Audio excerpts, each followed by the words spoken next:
Hey everyone, tonight we'll delve into a question that has haunted archaeologists, priests, and dreamers for over 2,000 years. Why would any civilization willingly send its greatest heroes, its most beloved sons, into a kingdom designed entirely around their destruction? You probably won't want to believe what you are about to hear. Because the answer isn't cruelty. It isn't madness. It is something far more unsettling. It is debt. A debt so ancient, so absolute, that it was written into the very machinery of the cosmos before the first human heart ever beat. So, before the tension gets too high, take a moment to like the episode and subscribe, but only if you genuinely enjoy what I do here. Drop your location and local time in the comments. Whether you're listening at midnight in Mexico City, at dawn in Hanoi, or on a long road somewhere unnamed, I want to know where this story finds you. Now, close your eyes, imagine the ancient mountains, and let's unravel this epic tale together. The pilgrim moves before sunrise. That is not a choice, it is a requirement. The Lords of Xibalba, the great underworld of Mayan belief, have always preferred their business conducted in the dark. Path descends. Not gently. The limestone karst of the Guatemalan highlands breaks open in places like a cracked jaw, and down in those fissures the air changes. You feel it before you smell it, a cold that has no weather behind it, a stillness that belongs to no season. Then the sulfur arrives, low and patient the way grief arrives. And beneath even that, if you press your ear to the wet stone, you hear something rhythmic, not a heartbeat, not a drum. A counting. The ancient Quiche Maya who composed the Popol Vuh, the sacred book from which this entire myth breathes, understood that the moment you heard that counting, you had already crossed the first threshold. The eclipse above you swallows the last copper light. The mountains seal behind you like a door. And something below already knows your name.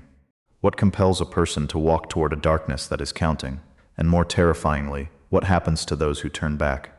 The Popol Vuh is not a comfortable book. Scholars who have studied the Quiche Maya text, one of the most complete surviving records of Mesoamerican mythology, describe it in terms usually reserved for sacred scripture and legal documents simultaneously. Because that is precisely what it is. It is a contract. Written in the early colonial period by Quiche scribes preserving an oral tradition centuries older, it carries within its pages something that most ancient mysteries documents do not, a warning delivered not through prophecy, but through grammar. In the oldest layers of the text, Xibalba is never described as a place you fall into by accident. The word used for the underworld summons shares a root with the Quiche verb, meaning to call a debt due. This is not translation convenience. This is cosmological architecture. Xibalba did not wait for the dead. It invoiced them. You stand now at the mouth of that invoice. The limestone around you is not silent, it breathes. Deep cave systems in the Yucatan and highland Guatemala were considered literal portals to Xibalba by the ancient Maya, and the cenotes, those circular sinkholes of turquoise water, were treated as open eyes through which the underworld watched the surface world continuously. Priests read the surface of cenote water the way other cultures read stars. Every ripple was a sentence, every reflection a judgment, and the Lords of Xibalba were always reading. Here is a detail that stops most people cold when they first encounter it. The Quiche tradition holds that the underworld lords did not desire the wicked. They desired the capable, the best ball players, the strongest farmers, the most beloved fathers. Virtue was not a shield from Xibalba's attention. In many ways, it was precisely what drew that attention downward. Which raises the question every pilgrim eventually whispers into the dark stone. If excellence invites destruction, why did the Maya still teach their children to excel? There are 12 of them. Not one dark god, not a single faceless void, 12 Lords of Xibalba, each governing a specific, mercilessly precise domain of suffering. This is one of the details that separates Mayan underworld mythology from nearly every other ancient tradition. The Norse had Hel, a single cold sovereign. The Greeks had Hades, austere and singular. But the Maya constructed something far more bureaucratic, far more intimate in its horror. Xibalba was not chaos. It was organized. The lords arrive in pairs, and their pairing is itself a lesson in cosmic logic. First come one death and seven death, Hunahpu Wuch and Wukub Kame in the oldest Quiche, the supreme lords, the ones whose names alone carry enough weight to dim a torch. They are the architects. The remaining 10 lords serve beneath them like specialized instruments in a surgeon's tray, each one assigned a suffering so specific it feels almost personal. Sikiripat and Kuchima govern blood, Not the blood of wounds, but the blood that rises inside the chest during fever, the blood that fills the ears during terror. A Halpa and a Halgana govern pus and jaundice, the slow rot that begins before death announces itself. Shamiabak and Shamiaholam are the lords of bone and skull. They do not kill, they reduce. A Halmaz and a Haltakob haunt the doorways and crossroads, causing travelers to stumble on flat ground, to trip over nothing, to fall into their own shadows. And then the final pair, Xibalba's most insidious lords, Patan and Xquic, the lords of sudden death on the road. Not ambush. Not accident. The inexplicable collapse of a healthy man in full stride. Each domain is not merely a punishment. It is a tax bracket of mortal vulnerability. Every human weakness had a lord assigned to exploit it. Which means Xibalba was not built to punish the dead. It was built to manage the living. But who gave these 12 lords the authority to divide suffering so precisely, and what did it cost them to receive it? The first trial house is not what you expect. Most traditions that imagine an underworld reach immediately for fire, the roaring furnace, the burning lake, the eternal flame that consumes without consuming. Xibalba is more intelligent than that, more patient. The first house the lords assign to their guests is not a house of fire at all. It is a house of cold. Xibalba's cold house, called Xibalba in some tellings, or simply the shivering place in the oral traditions passed down through highland Guatemalan villages even today, is a chamber where cold is not a temperature. It is a presence. The stone walls do not merely radiate chill, they generate a cold that has intention behind it, a cold that finds the spaces between your resolve and presses inward. Ancient Maya architecture offers a strange echo of this. The great limestone temples of Tikal and Chichen Itza were built with interior chambers that, regardless of the tropical heat outside, maintained a cold that struck visitors as unnatural. Priests understood this. They used it. Cold was not discomfort. Cold was clarity forced upon you against your will. It stripped away the warm assumptions you carried down from the surface world. In the cold house, the trial is deceptively simple. You are given a single blanket woven from unbleached cotton, a material the Maya associated with both birth cloth and burial shroud simultaneously, that queasy double meaning fully intentional. You are told to survive until dawn. No fire. No companion. Just the blanket, the counting dark, and a cold that grows more articulate as the hours pass. Here is the bizarre detail that the myth does not explain, but simply states. The cold in this house is loudest just before it kills. Not felt louder, heard louder. A high, thin ringing that climbs in pitch, the closer it comes to stopping your heart. Pilgrims who endured this house reported hearing, beneath that ringing, something that sounded almost like a question. What would you surrender right now to be warm again? The answer, the Maya believed, had already been decided long before you entered the cold house. Your blood was never entirely your own. Across Mesoamerican civilizations, but most intricately among the Maya, there existed a cosmological agreement that bound humans to the movements of the sky. The sun did not rise because it could. It rose because it was fed. This was not metaphor to them. It was mechanism. The daily journey of the sun across the heavens required nourishment, and that nourishment was human blood, the most concentrated form of life force, known as K. You feel it now, standing deeper within Xibalba. That faint rhythm beneath the stone, the counting you heard at the entrance, begins to make a terrible kind of sense. It is not counting steps. It is counting heartbeats. Not just yours. All of them. Every beat is an installment. Archaeological evidence from sites like Yaxchilan shows rulers piercing their own tongues and drawing thorn-studded ropes through the wound, letting blood drip onto bark paper that would then be burned as an offering. The smoke carried the essence upward to the gods. Pain was not punishment. It was currency exchange. The gods had sacrificed first, the myths say, spilling their own divine blood to create the world. Humanity owed repayment. But Xibalba complicates this, because the lords of Xibalba were not satisfied with symbolic offerings. They governed the collection of that debt. Where the sky deities received the tribute, Xibalba enforced it. Quietly. Relentlessly.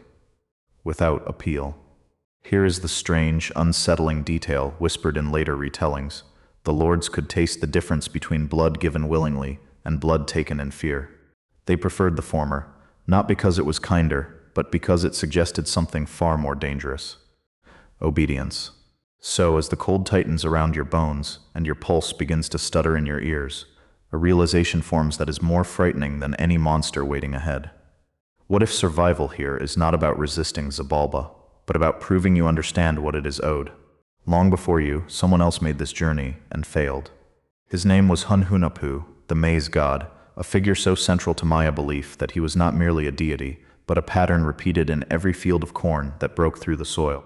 In ancient Maya iconography, maize was not just food, it was identity. Humans were said to be shaped from maize dough. To understand Hun Hunahpu is to understand what it meant, fundamentally, to be human. And he was summoned. Not for a crime, not for disobedience, but for a sound. Above the surface world, Hun Hunahpu and his brother Vukub Hunahpu played the sacred ballgame, a ritual sport deeply embedded in Mesoamerican life, where rubber balls were struck with hips and forearms across stone courts aligned with celestial paths. The game was never just a game.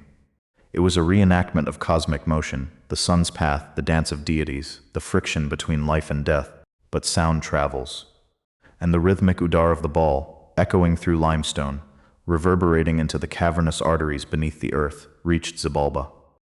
The lords heard it, and they were not amused. The Popol Vuh is explicit here. The lords of Xibalba were offended by the noise, by the disturbance, by the implication that life above continued without their permission. So they sent their summons. Not a request. A command. Hun Hunahpu obeyed. Here is the detail that lingers like a bruise in the myth. He did not go alone, but he also did not resist. There is no grand speech, no defiance. He descends as you are descending now, aware perhaps, but compliant. Because to ignore a summons from Xibalba was not bravery. It was considered a greater offense. And when he reached the trial houses, he failed them. Everyone. His punishment was not immediate annihilation. It was something far more deliberate. His severed head was placed in a calabash tree, and the tree began to bear fruit that looked exactly like him. What kind of underworld grows copies of the dead instead of burying them? The tree was not meant to be approached. Even in Xibalba, where danger breathes through every corridor, certain things are marked as untouchable. The calabash tree stood apart from the trial houses, its branches heavy with round, pale fruit that did not sway with any wind. It was stillness made visible. And within that stillness hung the head of Hun Hunahpu, no longer bleeding, no longer decaying, but somehow present. In later Highland retellings, elders would warn children never to stare too long at certain trees at dusk, especially those bearing pale gourds. They said, some fruits are not fruit, some are witnesses.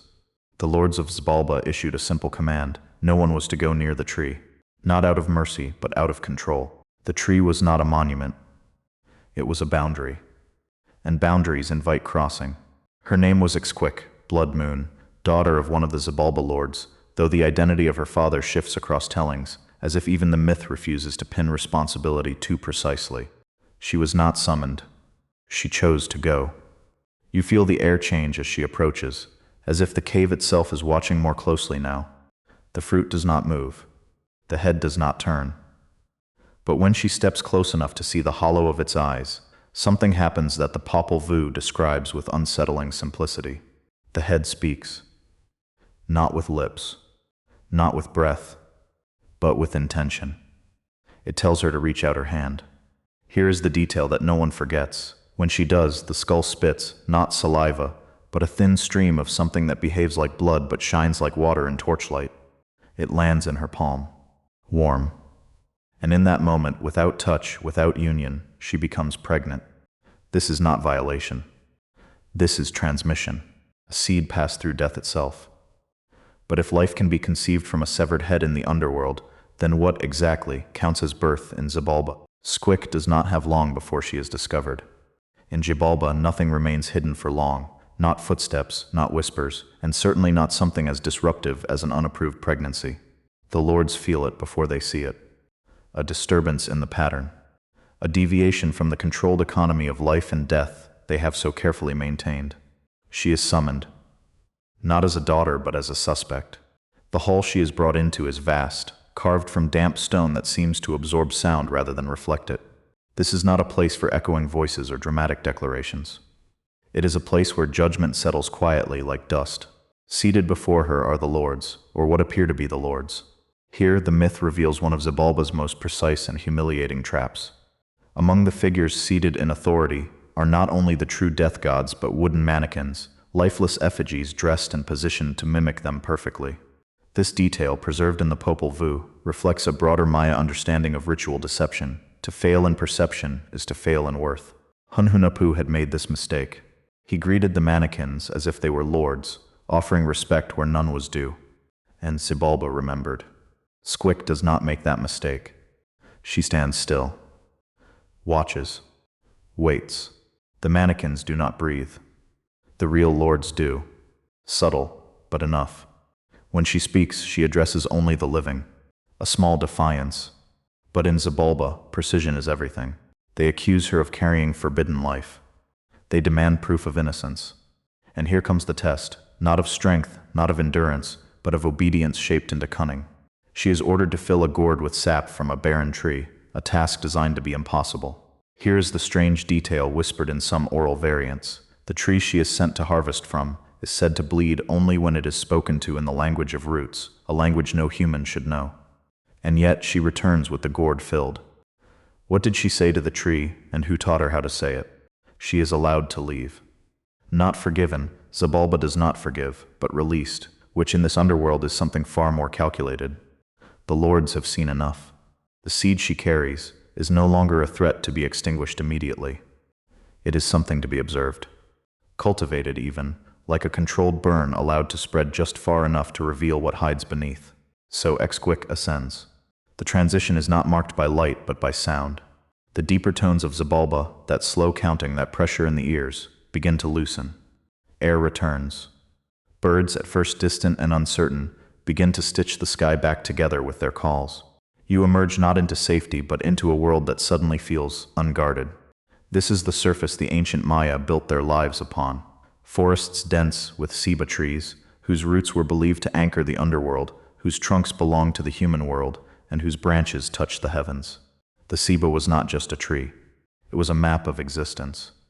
And now, beneath one of those trees, the children are born. Hun Hunahpu and Xbalanque. Even as infants, they do not behave like other children. The Popol Vuh describes them as unsettlingly aware, as if memory preceded experience. Birds startle when they laugh. Corn stalks bend when they crawl past, though no wind moves through the fields. There is a quiet recognition in the land itself. Something has returned that was not meant to. Here is the strange detail preserved in certain village tellings. The twins are said to refuse milk on certain nights, turning instead toward the horizon, as if listening for something far away or far below. Their grandmother raises them, though not without resentment. They are reminders of a past that ended badly, of a descent that should never have happened. And yet, as they grow, they are drawn to one thing above all else: a ball court. And when they begin to play, the ground remembers. The sound travels. But this time, the question is not whether Xibalba will hear them. It is whether the twins want to be heard. The first strike of the ball sounds like a heartbeat hitting stone. You feel it through the soles of your feet before you hear it with your ears. A low, resonant odor as rubber meets carved limestone, echoing outward across the court and downward through the unseen veins of the earth. The Maya built their ball courts with intention, long, narrow alleys aligned with celestial bodies, their sloped walls designed to amplify sound. At sites like Copan and Chichen Itza, the acoustics are so precise that a single clap can travel the length of the court and return like an answer. Now imagine that sound traveling not across space but downward. Hun Hunahpu and Xbalanque play without hesitation. Their movements are fluid, deliberate, almost ceremonial, but there is something else beneath it, a knowing. Every strike feels placed. Every rebound anticipated. This is not practice. It is invocation. Below, Xibalba listens. The lords remember the last time this sound reached them. The humiliation of it. The disruption. The suggestion that the surface world could produce something vibrant, rhythmic, and uncontrolled. It had ended with a head in a tree. That lesson had been clear. And yet, here it is again. The Popol Vuh describes their reaction not as rage, but as irritation sharpened into action. Messengers are sent, not soldiers, not beasts, but owls. In Maya belief, owls were not merely nocturnal birds. They were carriers of messages between worlds, their calls often interpreted as omens of death or summons from beyond. Even today, in parts of Guatemala, an owl's cry at night is still considered a warning. The owls arrive at dusk. They do not attack. They do not threaten. They deliver the message plainly. The Lords of Xibalba request your presence.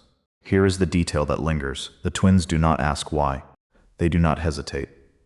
They do not refuse. They simply prepare. Because unlike their father, they understand something he did not. This is not a summons to fear. This is a game that has already begun. But if the Lords believe they are calling the twins downward, who in truth is calling whom? The road to Xibalba does not begin with a single path. It begins with a choice. 4 roads stretch before you, just beyond the place where the forest thins and the earth begins to hollow into something older than roots. The Popol Vuh describes them with unsettling precision. One black as obsidian, one white as bone, one red as fresh clay, and one yellow as drying maize. They do not twist or wind. They run straight, each one vanishing into a horizon that does not reflect the sky above it. Many who came before chose wrongly. This was the first trap, not a test of endurance, but of perception. Each road carries its own deception. The black road absorbs light until direction loses meaning. The white road blinds. The red road stains the feet and confuses the sense of distance. The yellow road dulls the mind, soft as grain, lulling travelers into forgetting why they began. The twins do not step forward immediately. Instead, they do something small, almost insignificant. They send a mosquito. In Maya belief, even the smallest creatures carried purpose. Insects appear frequently in carvings and codices not as decoration but as agents, messengers, spies, witnesses. The mosquito is not random. It is precise. It flies ahead into the darkness, slipping between the thresholds of Xibalba unnoticed. And there it performs a task no warrior could accomplish. It bites each of the lords, one by one. Each lord reacts. Each speaks. Each reveals their name in irritation. Names matter here. To know a deity's true name in many mythologies, from Greek mythology to these ancient mysteries of Mesoamerica, is to hold a thread of power. Not control, but recognition. And in Xibalba, recognition is the difference between humiliation and survival. The mosquito returns. The twins now know who waits below. And so, when they choose their path, it is not guesswork. It is strategy. But one question lingers as you stand at the threshold with them. If knowing the names protects you, what happens when the lords learn yours? They do not bow. That is the first rupture. When Hun Hunahpu and Xbalanque enter the great hall of Xibalba, the air is thick with the same quiet judgment that once swallowed their father. The stone sweats. The torches burn low, as if reluctant to illuminate what sits upon the carved benches ahead. Figures wait in stillness, some breathing, some not. The mannequins are there again. Perfectly dressed. Perfectly arranged. Wooden faces tilted with just enough suggestion of awareness to deceive anyone who expects authority to announce itself. This was the trap that humiliated Hun Hunahpu, the mistake that marked him as unworthy before the trials even began. But the twins have already learned the language of this place. They do not rush forward. They do not kneel. They do not offer respect blindly. Instead, they stand at the threshold and speak into the dim hall, their voices calm, measured, and impossibly precise. Greetings, 1 death. Greetings, 7 death. A pause. Then, one by one, they name the others. Shikiripat, Kuchimak, Ahalpa, Chamibak, Shamiahala, Mahalmez, Ahaltakab, Patan, Shik. Each name lands like a stone dropped into still water. The real lords shift. Not visibly, not in any way a human eye could easily track, but the atmosphere tightens. Recognition has occurred. The twins have not only avoided the trap, they have undermined it. Here is the detail that scholars often linger on. In Maya courtly culture, to name someone correctly in a formal greeting was not politeness. It was a demonstration of status, memory, and legitimacy. To fail was to lower yourself. To succeed was to stand as an equal, at least for a moment. And for a moment, the balance shifts. The mannequins remain silent. The true lords must now respond, which means the game has changed. But Xibalba does not lose control easily. Its trials adapt. Its rules bend without breaking. If the first humiliation has failed, what is the next test designed to take instead? The next test is given with a smile you cannot quite see. A servant steps forward, or something shaped like one, carrying 2 objects, a bundle of torches wrapped in resin-soaked cloth, and a set of cigars rolled from dark, fragrant leaves. The air shifts as they are placed into the twins' hands. You can smell it immediately, copal resin, thick and sweet, the same incense the Maya burned in temples to call the attention of deities. Fire, then. At last something familiar. But Xibalba never offers anything without a condition. You must keep these lit until dawn, the lords say, their voices low and even, and you must return them exactly as they were given. The contradiction is quiet, almost elegant. To keep a torch lit is to consume it. To preserve it is to deny its purpose. The cigars present the same paradox. To burn them is to use them. To use them is to destroy them. It is a test not of endurance but of interpretation. Obedience here is not about following instructions. It is about understanding the impossibility within them. The twins are led into the house of darkness. This chamber is not merely unlit. It is a darkness that behaves like a material, thick, enclosing, almost damp against the skin. In Maya cave rituals, such darkness was considered sacred, a place where the boundaries between worlds thinned. Priests would enter these spaces with only a single flame, believing that what they saw at the edge of light belonged partly to another realm. Here, even that edge is gone. Time distorts. Sound softens. The torches flicker in your hands, their light small and vulnerable against the weight pressing in from all sides.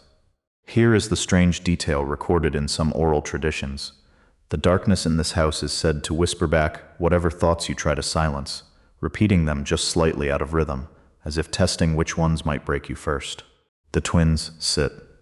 They do not rush. They do not panic. And slowly, carefully, they begin to alter the terms of the test.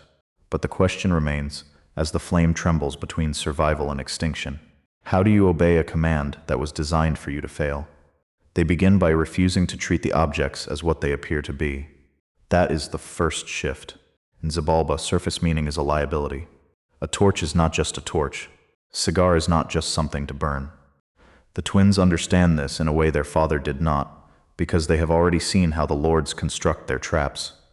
Every object carries two purposes, the obvious one and the one that punishes you for believing the obvious. So they change the terms. Hunahpu lifts the torch and studies its resin-heavy wrapping, the way the copal has been layered, not just for flame, but for scent. Xbalanque turns the cigars between his fingers, feeling the tightness of the leaf, the density of what is packed inside. These are ritual items, not tools. They are meant to signal fire, not simply produce it. And so the twins do something that would seem absurd anywhere else. They remove the flame from the equation. In one version of the myth preserved through oral tradition, they place glowing fireflies at the tips of the torches, tiny living lights captured gently and coaxed into stillness. The cigars, they mark with red macaw feathers, their bright ends mimicking the glow of embers in the dark. From a distance, from the perspective of a lord expecting only the illusion of compliance, the deception is perfect.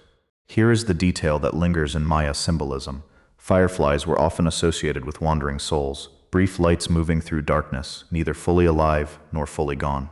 To use them in place of flame is not just clever. It is thematically precise. Hours pass. The darkness presses. The whispers circle. But nothing burns down. Nothing is consumed. At dawn, the twins rise and return the objects exactly as they were given, whole, untouched, and yet convincingly used. For the first time, Xibalba's logic fractures. Because the twins have obeyed the command, without paying the expected cost. And if a system built on inevitable loss encounters someone who can bypass that loss, what does it do next? The answer is escalation. Xibalba does not repeat a failed test. It sharpens it. You are led from the house of darkness into a corridor where the air begins to change again, no longer cold, no longer suffocating, but dry. Unnaturally so. The scent of copal vanishes, replaced by something sharper, mineral, almost metallic. The stone beneath your feet warms, then heats, then hums with a low vibration that travels up through your bones. Oh, so fire waits ahead. In Maya ritual life, fire was not merely destructive, it was communicative. Flames were used to carry offerings, to transform matter into smoke so it could reach the deities above.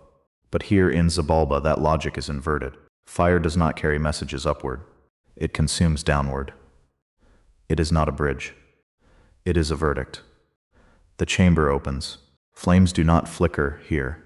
They move with intention, rising in vertical sheets that bend without wind, as if responding to something unseen. The heat is immediate, total. It presses against your skin like a presence, not a force. You are not told to survive until dawn this time. You are told something simpler. Remain inside. No tools. No objects. No conditions to reinterpret. Just fire. Here is the strange detail recorded in certain Highland retellings. The flames in this house are said to produce no smoke, only a faint ringing sound, the same thin, rising tone heard in the cold house, but inverted, as if heat and cold are two voices speaking the same language from opposite ends. The twins step forward, and then unexpectedly they stop. They do not rush into the blaze. They do not test its edges. Instead, they speak, not to the lords, to the fire itself. Because in Maya belief, and echoed in other traditions, even in distant Norse legends where fire giants held dominion over flame, elemental forces were not mindless. They were beings, capable of preference, capable of agreement. The twins offer a bargain. But here's the question that tightens in your chest as the heat builds and the flames lean closer, as if listening. What could two mortals possibly offer that fire would value more than the chance to consume them? They offer the fire something it has never been given in Xibalba. Restraint. You feel the shift the moment the words leave their mouths. Not loud, not dramatic, just a subtle hesitation in the movement of the flames, as if a current has been interrupted. The twins do not plead. They do not command. They speak as one would speak to an equal, whose nature is well understood. We will not deny you, Xbalanque says quietly, but you will not take us tonight. In Maya cosmology, fire was often personified as a hungry force, but one that could be negotiated with through ritual precision. Priests did not simply light flames. They fed them in measured offerings, controlling their appetite rather than extinguishing it. The twins draw on that logic now. Hun Hunahpu takes a step forward, close enough that the heat distorts the air around his outline.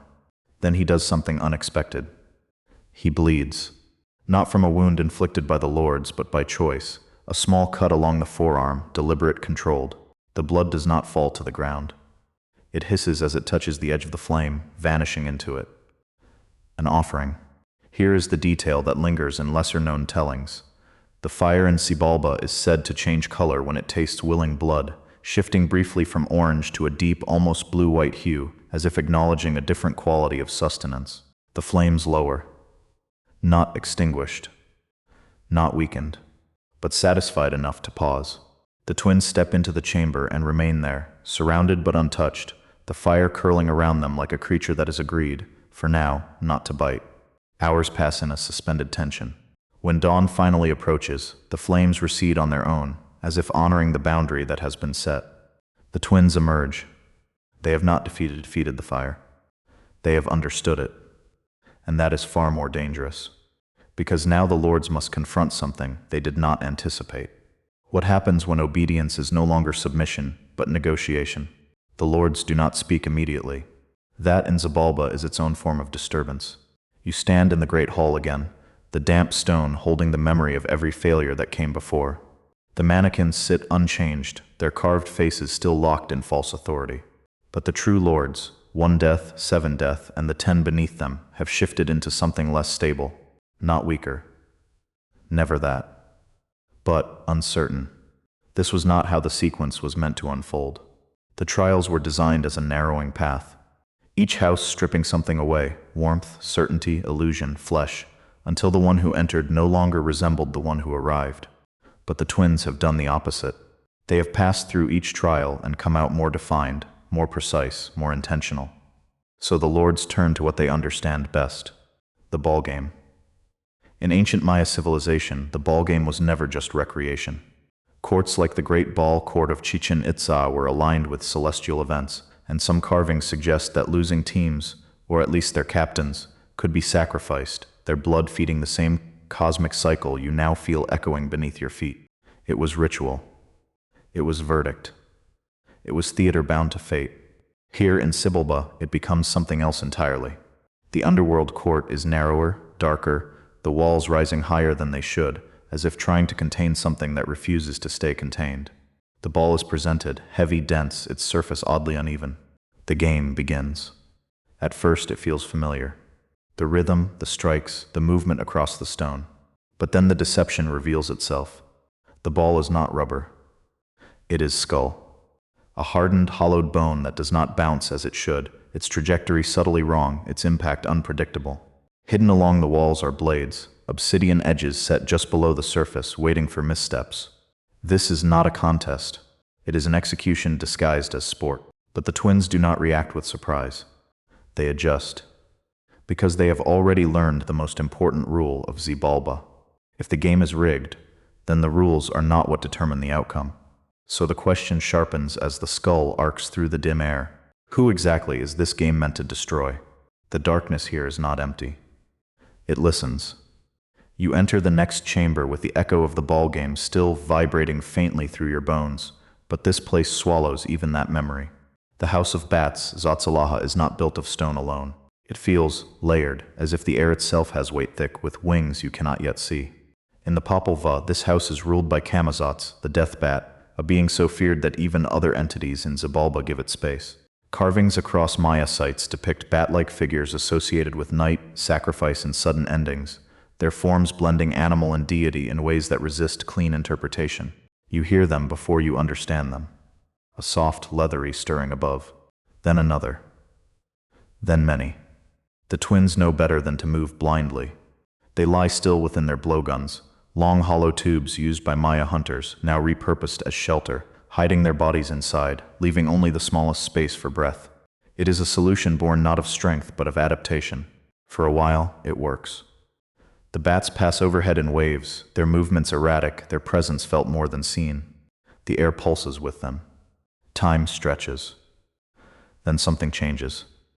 A shift in rhythm. A pause too deliberate to ignore. Camazotz descends. Here is the detail that lingers in oral tradition. The wings of Camazotz are said to carry a wind so sharp it feels like thin blades passing through the air, not cutting flesh directly, but slicing the space around it. Hunahpu, impatient, curious, or perhaps calculating, lifts his head slightly from the blowgun to gauge the coming dawn. It is enough. A single movement. A single misjudgment. The strike is almost silent. And then it is done. When the bats recede and the chamber stills, Xbalanque reaches out and finds that his brother's body is no longer whole. The head is gone. No scream. No spectacle. Just absence. And in that absence, a silence far heavier than anything the cold house ever offered. Now you stand with Xbalanque in that silence, the weight of failure pressing in for the first time. And the question that forms is not how to fight or how to flee, but how do you continue a journey that was never meant to be taken alone? For a moment, Xbalanque does nothing. That is what makes it so unsettling. No immediate grief. No cry into the dark. Just stillness, the kind that feels less like shock and more like calculation unfolding behind the eyes. In Xibalba, reaction is a resource. To spend it too quickly is to give the lords exactly what they expect. So he waits. The chamber quiets. The last of the bats settle into the high, unseen reaches of the ceiling. The air grows heavy again, but not empty. Something watches. Something always watches here. Then Xbalanque moves. Not upward. Not toward the shadows where Camazotz vanished. Instead, he turns his attention outward, beyond the chamber, beyond even Xibalba itself. He calls. Not loudly, but precisely. In Maya belief, animals were not separate from the human world. They were parallel intelligences, each carrying fragments of knowledge inaccessible to people. The hero twins in many depictions are shown in close association with animal companions, not as masters, but as collaborators. The call travels. Through stone. Through root. Through the layered boundaries of worlds. And they come. First, the small ones, insects, crawling and whispering along the edges of perception. Then birds, their wings stirring air that should not move in this sealed place. Then larger shapes, just at the threshold of sight. Each brings something. Each offers a piece. Here is the strange detail preserved in some Highland versions. It is not a sacred artifact or divine intervention that replaces Hunahpu's head. It is a squash. Round. Pale. Rough-skinned. Common. Xbalanque fits it carefully where the absence remains. It does not match. It is not perfect. But it is enough. Dawn is close now. You can feel it in the subtle loosening of the dark, the way the pressure shifts. But this is not restoration. Not yet. This is substitution. A delay. And as the twins prepare to step back into the game, one question lingers, sharper than any blade hidden in the court. If Xibalba notices the deception, will it punish the trick or the intent behind it? They return to the court as if nothing has changed. That is the most dangerous part. The Lords of Xibalba are watching closely now. Not with anger, anger would be easier to navigate, but with a kind of sharpened curiosity. Something in the pattern has shifted, and they are trying to understand where. Hunahpu stands beside Xbalanque, whole at first glance. The squash sits where his head should be, its pale surface catching the dim light in a way that almost resembles skin. From a distance, from the perspective of those who expect continuity, it passes. The game resumes. The ball is set in motion again, the skull, dense and unpredictable, arcing through the narrow space between stone walls. The twins move with the same precision as before, their rhythm unbroken, their coordination intact. But Xibalba adapts. Mid-play, one of the lords calls for a change. The skull ball is replaced. A living rabbit is brought onto the court. This is not random. In Maya symbolism, rabbits are associated with the moon, with trickery, with sudden movement that confuses the eye.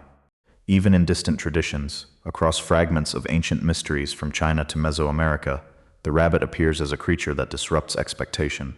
The game resumes again. The rabbit is released. Bolts. Fast. Erratic. Impossible to predict. And in that moment, in the split second where all attention shifts to the darting movement across the court, the illusion breaks. Hunahpu's squash head is struck. It bursts. Not with blood, but with pulp and seeds scattering across the stone. A failure revealed. Or so it seems. Because the twins do not react with panic. They follow the rabbit. So do the lords.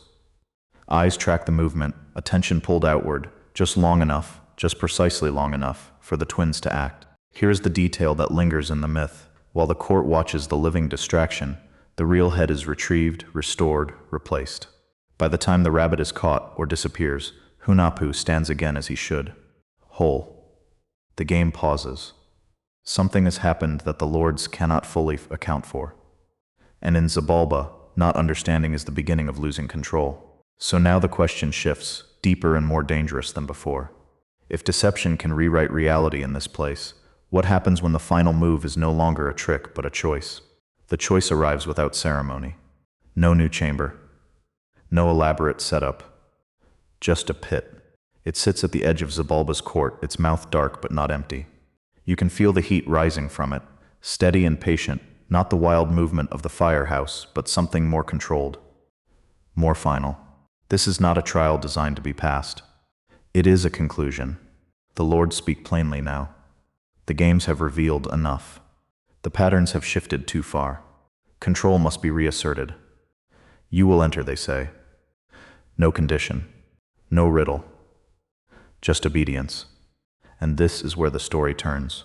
Because the twins do not resist. They do not negotiate. They do not reinterpret. For the first time, since entering Xibalba, they accept the command exactly as it is given. They prepare. But not in silence.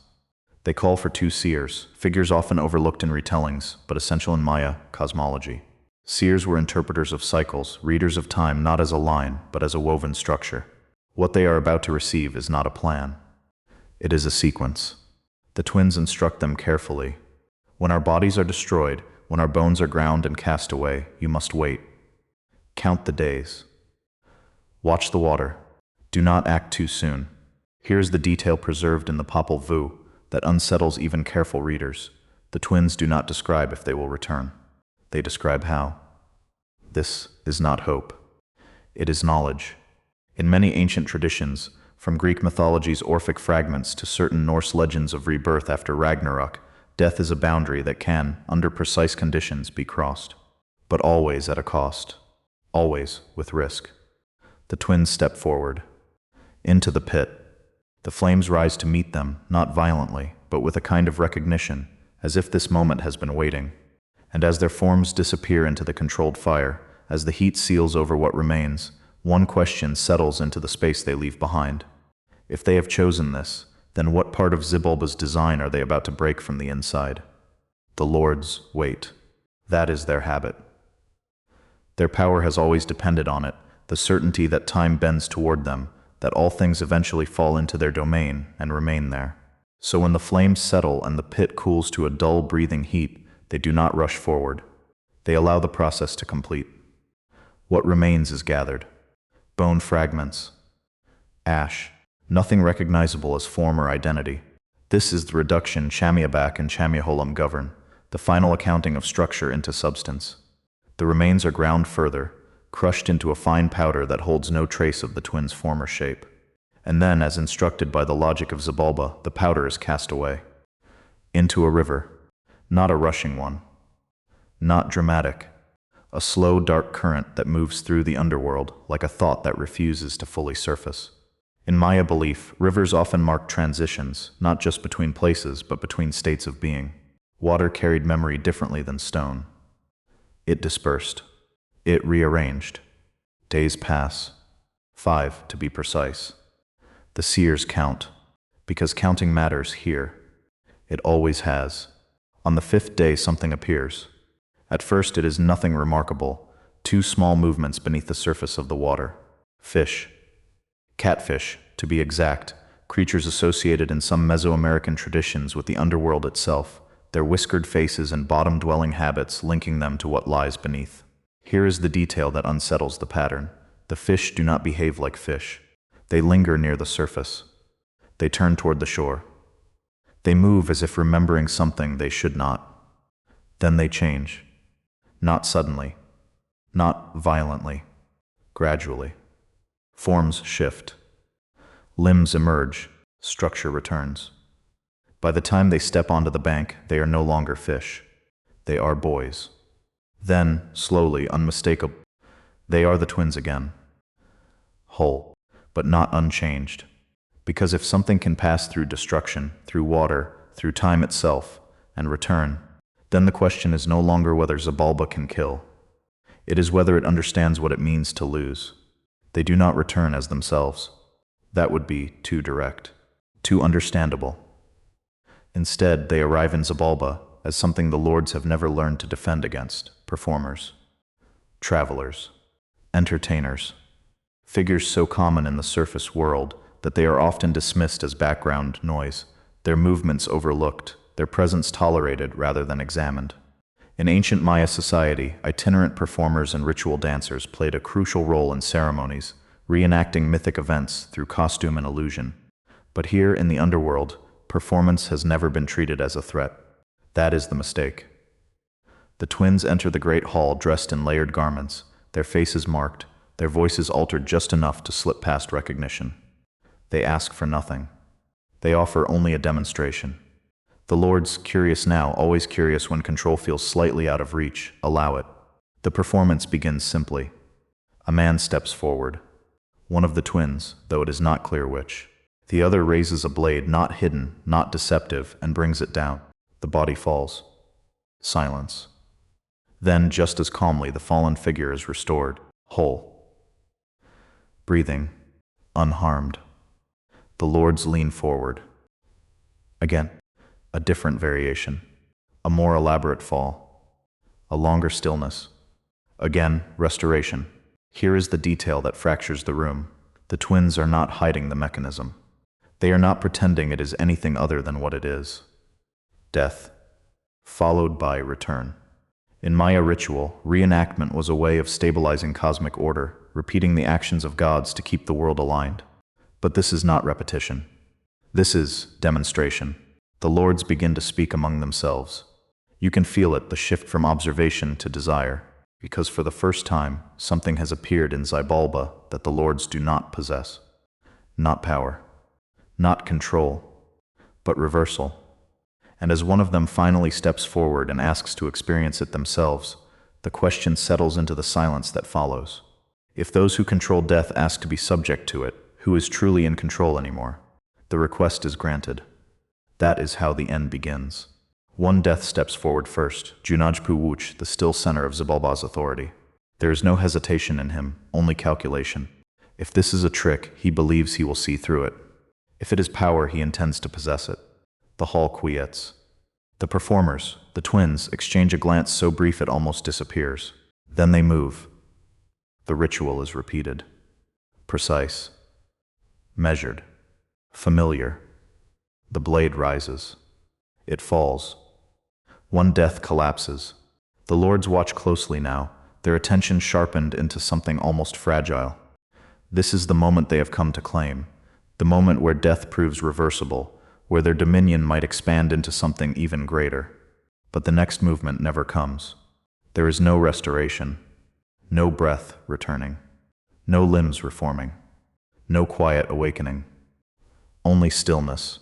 At first the lords do not react, not fully. They wait because waiting has always worked before, because time in Xibalba has always been on their side. But time passes, and nothing changes. Here is the detail that fractures the illusion completely. The twins do not rush to explain. They do not reveal themselves. They simply continue. Another lord steps forward. The same sequence, the same result. No return. The realization does not arrive all at once. It spreads, slowly, unevenly, like cold returning to a room after the fire's gone out. This was never a demonstration. It was a selection. The twins have not broken the rules of Xibalba.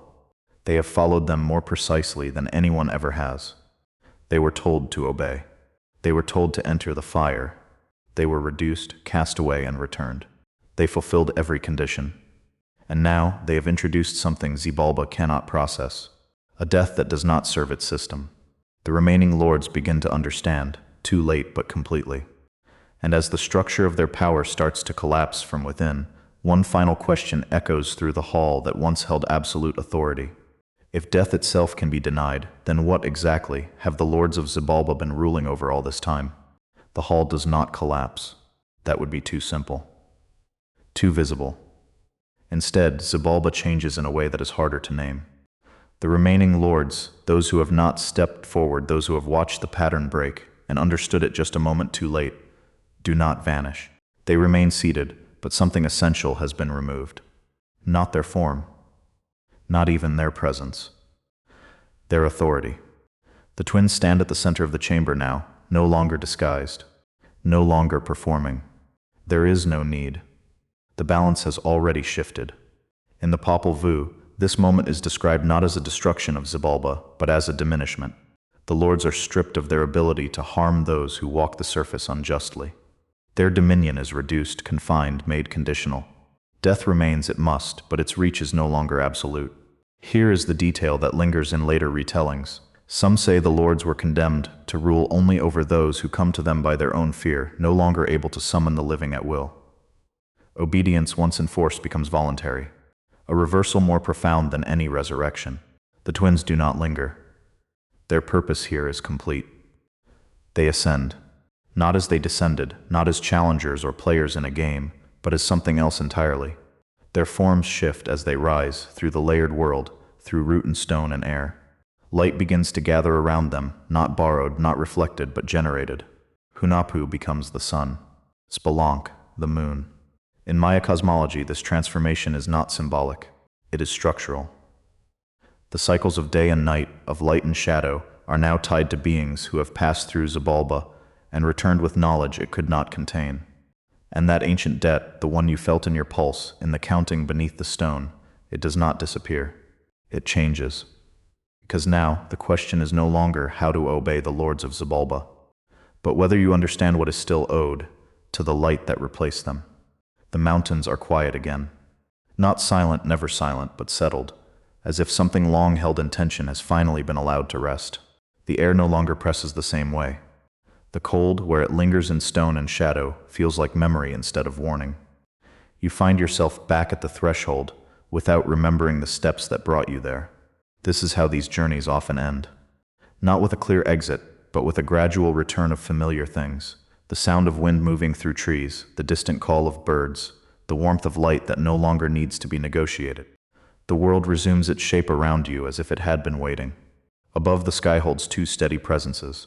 The sun, unwavering. The moon, patient. In the old stories, they are not distant objects. They are witnesses. Reminders of a passage completed, of a system altered, of a boundary crossed and redrawn. And somewhere beneath your awareness, quieter now but not gone, the rhythm continues. Not counting against you. Not demanding. Just marking. There is a proverb carved once into stone and repeated in fragments across generations. Oaths live in the cut, not in the wound itself, but in what is chosen when the wound is offered, withheld, or understood. You carry that with you now, whether you meant to or not. So as you open your eyes, or perhaps realize they were never fully closed, the question is no longer about Xibalba, or its lords, or even the twins who outplayed it. It is simpler, quieter, and far closer. When the moment comes to give something of yourself, time, effort, truth, even silence, will it be taken from you, or will you choose to give it?